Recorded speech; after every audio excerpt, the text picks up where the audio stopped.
bahwa pengadaan barang atau jasa mempunyai peran penting dalam peningkatan pelayanan publik dan pengembangan perekonomian nasional dan daerah.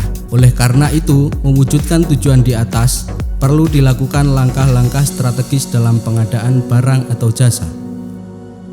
Langkah-langkah strategis telah dilakukan oleh bagian pengadaan barang atau jasa Sekretariat Daerah Kabupaten Pati dengan terus mengembangkan sistem informasi manajemen UKPBJ sehingga mendukung berbagai hal dalam setiap tahapan pengadaan barang atau jasa. Berbagai hal yang bisa difasilitasi oleh SIM UKPBJ adalah 1. Memberikan informasi kepada pelaku usaha tentang data paket tender atau seleksi yang masih dalam persiapan, dalam proses tender atau seleksi, dan sudah selesai proses tender atau seleksi. 2. Penggunaan notifikasi dalam bentuk SMS yang memberikan informasi tahapan awal proses persiapan tender atau seleksi sampai dengan selesai kepada para pelaku yang terlibat. 3. Penggunaan tanda tangan digital pada beberapa dokumen pendukung tender atau seleksi sehingga mempercepat proses pelayanan pengadaan barang atau jasa. 4. Manajemen data pengadaan yang sangat komprehensif dan detail tidak hanya dalam tender atau seleksi, tetapi juga non-tender.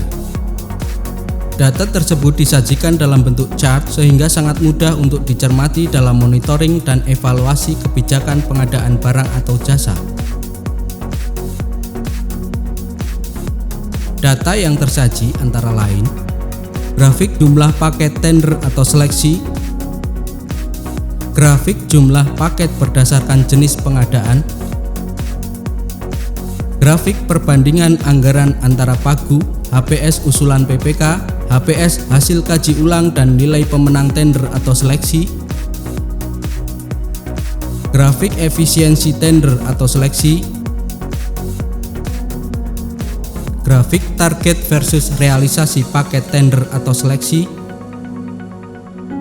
grafik dan data peserta tender, PAI RUP, PAI target versus realisasi paket non-tender, peta lokasi paket tender atau seleksi, grafik kinerja Pokja, laporan pagu SIRU, sistem informasi rencana umum pengadaan, data lumbung HPS, data indeks kepuasan pelayanan dari PPK dan penyedia, data timeline paket yang menunjukkan kepatuhan terhadap SOP, data kontrak paket tender atau seleksi, grafik dan data evaluasi tender atau seleksi, cetak report pengadaan dengan filter yang sangat bervariasi, dan cetak laporan progres pekerjaan konstruksi. 5. Semua tamu terekord datanya beserta fotonya dan report interaksi antara tamu dan personil yang melayani. 6. Memberikan kemudahan kepada PPK dalam mencetak SPPBJ dan SPMK di mana sistem sudah memfasilitasi template dengan kop OPD masing-masing dan sesuai dengan ketentuan tata naskah Dinas Pemkab. 7. Menyajikan fitur pelaporan progres pekerjaan konstruksi yang melibatkan penyedia, pengawas dan PPK sehingga bisa memberikan informasi perkembangan paket konstruksi yang lebih on time dan transparan.